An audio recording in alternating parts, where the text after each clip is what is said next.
यहाँ क्रांति का मतलब कोई विद्रोह, कोई जंग, कोई तूफान नहीं, बल्कि बिजनेस के क्षेत्र में डेवलपमेंट, इनोवेशन और इंडस्ट्री डेवलप करने से है।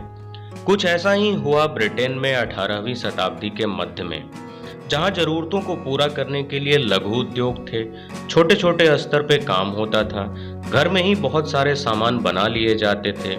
अचानक कुछ ही वर्षों में इसका स्थान बड़ी बड़ी इंडस्ट्री, बड़ी बड़ी मशीनें, बड़े स्तर पे ट्रांसपोर्टेशन, बड़ी प्रॉफिट, ज़्यादा लोगों को रोजगार, इन सारी चीज़ों ने ले ली। जिंदगी जीने के तरीके में बहुत हद तक बदलाव होने लगा।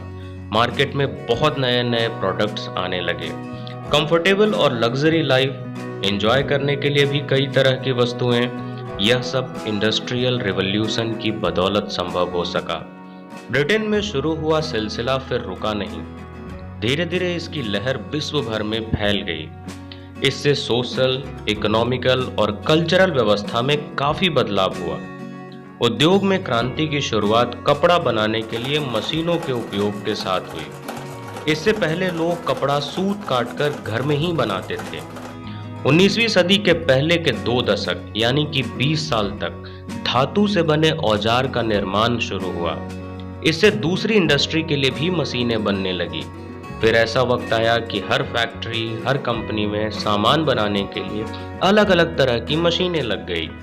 जहां पहले दिन भर में 100 प्रोडक्ट्स बनते थे, वह संख्या अब लाख लाख तक पहुंचने लगी।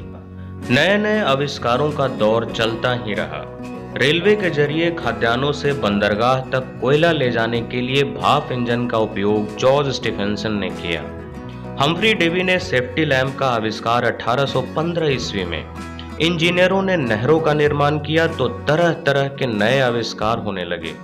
इंडस्ट्रियल रिवॉल्यूशन ने रफ्तार पकड़नी शुरू कर दी। 1830 में रेलवे लाइन के निर्माण ने इस कार्य की गति ही बढ़ा दी। मालगाड़ी द्वारा कच्चे माल को लाना और बनाए गए प्रोडक्ट्स को दूर दूर तक सप्लाई करना। यातायात के साधन के विस्तार के कारण बड़ी बड़ी और भारी भरकम मशीनों को एक जगह से दूसरे जगह आसानी से ले जा सकते थे। लोहा और कोयला, अन्य प्राकृतिक संसाधन अवेलेबल होने के कारण मशीनों को बनाने और चलाने में कभी कोई रुकावट नहीं आई। इंग्लैंड में कोयला और लोहे की खदानें पास पास थी। बड़ी आसानी से लोहा गलाकर नई नई मशीनें तैयार होने लगी। मशीनीकरण का युग आ चुका था। बाजार की मांग बढ़ते ही जा रही थी। इंग्लैंड को उसके ज्योग्राफिकल स्ट्रक्चर का भी भरपूर फायदा मिला। दरअसल इंग्लैंड चारों ओर से समुद्र से घिरा है। यहाँ समुद्री तट पे बंदरगाहों का निर्माण आसान था। इससे इंपोर्ट एक्सपोर्ट करना और भी आसान हो गया। बाजार की जरूरतों को पूरा करने के लिए बड़ी मात्रा में कच्चे माल की आवश्यकता हुई।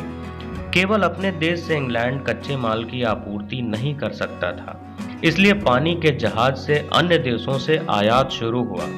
इंग्लैंड की नौसेना काफी मजबूत थी। इसकी मदद से व्यापारियों को एक्सपोर्ट इंपोर्ट में आसानी हो गई। ऐसे ढेरों फैक्टर्स हैं जिसके चलते इंडस्ट्रियल रिवॉल्यूशन सफल हो पाया।